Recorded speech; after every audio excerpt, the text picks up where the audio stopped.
बिस्मिल्लाहिर्रहमानिर्रहीम बोलते कालम के साथ मैं आमिर रज़ा ख़ान। और एटमी जंग बहुत करीब पहुंच गई है। अगर इसको यूँ देखा जाए कि जैसे बिल्कुल आप उसके दहाने पर मौजूद हैं और आग के शोले जो हैं पूरी दुनिया को जलाने की कोशिश कर रहे हैं। इस वक्त अमेरिका जो है एक नई जंग छेड़ने के मूड में नज़र आता है और इसलिए उसने डार्क क्वीन के जो न्यूक्लियर पावर प्लांट था ईरान का, उस पर हमला किया। ईरान के जनूब में वाक़या ये होजिस्तान में वाक़या पावर प्लांट है होजिस्तान में, जिसको निशाना बनाया है और उसको नुकसान पहुंचाया है। गो ये अभी न्यूक्लियर पावर प्लांट जो था ज़ेर तमीर था। कहा यह जाता है कि इसमें शायद यूरेनियम, अफसुर्दा यूरेनियम नहीं था, लेकिन इसको तमीर किया जा रहा था। उसकी तमीर से पहले ही अमेरिका ने उस पर हमला कर दिया। ईरान ने इस पर भरपूर एहतजाज किया है और कहा है कि ये बैनुल-अक़वामी क़वानीन की खिलाफ वर्जी है। ये बैनुल-अक़वामी क़वानीन की वाकई खिलाफ वर्जी है, क्योंकि अगर आप एटमी साइट पर हमला करते हैं तो फिर ख़ित्ते में तो बहुत सारी एटमी साइट्स मौजूद हैं। यूएई के अंदर इस वक्त ख़ित्ते का सबसे बड़ा पावर प्लांट मौजूद है।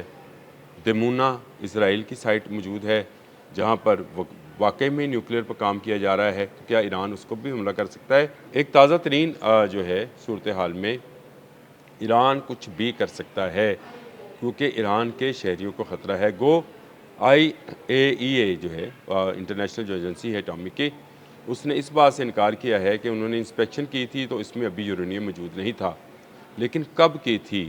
क्या ये हालिया दिनों में हुई है, कुछ सालों में हुई है? ये अभी तक वाज़िया नहीं है। इराक़ की सरहद के करीब बिल्कुल वाक़या होजिस्तान में ये साइट है जहाँ पर हमला किया गया। और इससे पहले अमेरिका बो शहर में भी जहाँ पर एटमी न्यूक्लियर पावर प्लांट था, उसके अखाते में भी बम गिरा चुका है। तो इसका मतलब ये है कि ये जंग जो कि हम समझ रहे थे कि आपने हमज़ में जारी रहेगी, एटमी जंग में तब्दील हो सकती है। बिल्कुल ऐसे ही होगा, क्योंकि इसकी वजह यह है कि अगर ईरान का कोई न्यूक्लियर पावर प्लांट महफूज नहीं है तो ख़ित्ते में इसराइल हो या यूएई हो, किसी का न्यूक्लियर पावर प्लांट जो है वो महफूज नहीं है। और अगर किसी एक को भी हिट किया गया तो एक ऐसी ताबकारी फैलेगी या ऐसी आग फैलेगी जो नहीं संभलेगी। बहुत सारे ममालिक उसकी लपेट में आ सकते हैं। और मुल्हमतुल उज़्मा के बारे में जो हदीस मौजूद हैं, उसमें यह कहा गया कि एक परिंदा जो है उड़ता हुआ जाएगा और उसे बैठने के लिए कोई जगह मुयस्सर नहीं आएगी।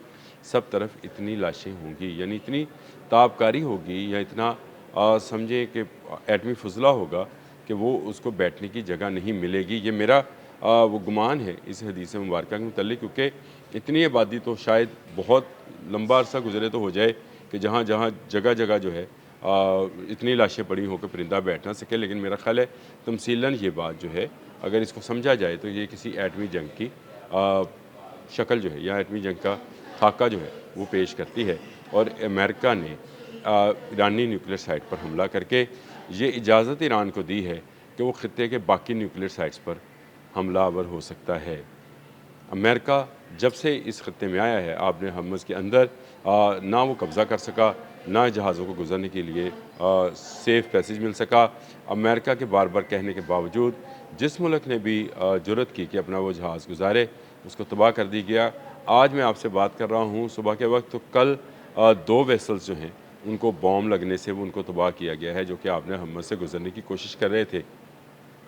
पासदारान इनकलाब का भी बयान आया है कि ये सब अमेरिका का किया धरा है। अगर अमेरिका ब्लॉकेट ना करे और अमेरिका ईरान पर पाबंदियाँ आयद ना करे, माहदे पर जो है उसकी पासदारी करे, तो ये पैसेज जो है ये वे जो है खुला रख सकता था 60 दिन तक। लेकिन क्या किया जाए कि अमेरिका हर आने वाली रात को, हमला वैसे रात को ही करते हैं छुप कर, हर आने वाली रात को ईरान के मुख्तलिफ़ शहरों में बॉम्ब बरसा रहा है। और अब तो ये है कि दारखुइन के जो है एटमी न्यूक्लियर पावर प्लांट, गो के इसको यही कहा जाए कि ज़ेर तमीर था तो सही, और इसको इस पर कब इंस्पेक्शन हुई थी किसी को कुछ पता नहीं है। और ये इस इंस्पेक्शन के नतीजे में अब जो है क्या वाकई में इस बात को तस्लीम कर लिया जाए कि यहाँ पर होने वाले जो है धमाकों से कोई ताबकारी नहीं फैलेगी। चलें, ताबकारी ना भी फैली, बहाना तो ईरान को मिलेगा, पासदारान को मिलेगा कि वो इसका जवाब जो है किसी भी एटमी रिएक्टर को निशाना बनाकर दे सकते हैं। तो क्या ये किसी एटमी जंग का जो है वो इब्तिदा तो नहीं होगी? क्या ये वो जो इज़राइल के वज़ीर-ए-आज़म नेतन्याहू ने ख्वाहिश का इज़हार किया था कि हम तीसरा हमला करेंगे, चाहे इसके लिए तीसरी आलमी जंग ही लग जाए। तो क्या ये तीसरी आलमी जंग तो नहीं शुरू हो जाएगी? ये बहुत सारी बातें जो हैं इस वक्त दुनिया भर के जो दिफाई तजियाकार हैं वो इसको डिस्कस कर रहे हैं। ख़ासकर इस पूरी जंग में 40 रोज़ा पिछली और 9 रोज़ा ये वाली जंग जो है, इसमें अभी तक कोई किसी भी एटमी साइट पर हमला नहीं किया गया था। मासवाए ईरान ने दमुना और इन्होंने बो शहर में जो है किसी जगह पर दूर की साइट्स पर यानी हमले किए थे। एग्जैक्ट न्यूक्लियर पावर प्लांट्स पर हमले नहीं हुए थे। दमुना में भी वो रहायशी इलाके को निशाना बनाया गया था। उसमें जो है वो पावर जो उसका स्टेशन था उसको निशाना नहीं बनाया गया था, न्यूक्लियर पावर स्टेशन को निशाना नहीं बनाया गया था। यहाँ पर बो शहर में भी जो है बॉम्ब गिरने की इतलात थी, लेकिन वो शहरी आबादियों में थी। कल रात भी ये ऑपरेशन जारी रहा। सेंटकॉम ने जो है इस ऑपरेशन के ज़रिए फिर बहुत सारे शहरों पे बॉम्ब बरसाए हैं और इसी में उन्होंने एक न्यूक्लियर साइट को भी, डार्कविन की न्यूक्लियर साइट को भी निशाना बनाया है, जो कि इंतहाई ख़तरनाक है। खित्ते की सूरत हाल मज़ीद कशीदा होती चली जा रही है। अमेरिका जो है वो मज़ीद एक्चुअली जंग को जो है उसका दायरा कार जो है उसको बढ़ा रहा है। और इस जंग के दायरा कार को बढ़ाने का नतीजा क्या निकलेगा कि मिडल ईस्ट में भी जो है जंग चली जाएगी। उसकी आग के शोले जो हैं अभी तो सिर्फ अमेरिकन अड्डों तक में महदूद हैं, फिर शहरी आबादियों तक जाएंगे। और अगर शहरी आबादियों तक जाएंगे तो मिडल ईस्ट के पास कुछ नहीं रहना, क्योंकि पासदारान इनकलाब जो हैं वो बहुत बड़ी तैयारी के साथ इस जंग में उतरे हैं। उन्हें पता है कि उनका मुकाबला अमेरिका जैसी सुपर पावर के साथ था, इसलिए उनका अज़म, उनका हौसला और उनकी वो जो कहना चाहिए जज्बा शहादत और जज्बा जहाद जो है वो इन तमाम ममालिक को जो कि मिलकर अमेरिका का साथ दे रहे हैं बहुत ज़्यादा अप है, यानी बहुत ज़्यादा हाई है। और इस वजह से वो जो है वो पीछे हटने को 1 इंच के लिए भी तैयार नहीं है। अमेरिका भी ये बात जानता है कि ईरानी कट मरेंगे, लेकिन अपनी जगह जो है वो नहीं देंगे। अपनी तहज़ीब, अपना तमद्दन, अपनी ज़ुबान से बेहद प्यार करने वाले ईरानी खलीज फ़ारस को कभी नहीं देंगे। इसको जितना मर्ज़ी हलीज हलीज के नाम से पुकारा जाए, रहना इसने खलीज फ़ारस ही है, क्योंकि ये सदियों का नाम है, हज़ारों सालों का नाम है। सदियों का भी नहीं कहना चाहिए, हज़ारों सालों का नाम है। इसको यहाँ से मिटाया नहीं जा सकता।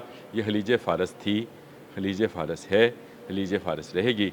डार्कविन पर होने वाले एटमी रिएक्टर पर होने वाले हमले ने इस जंग में मेरा ख़्याल है कि नई तबाही के इम्कानात पैदा कर दिए हैं।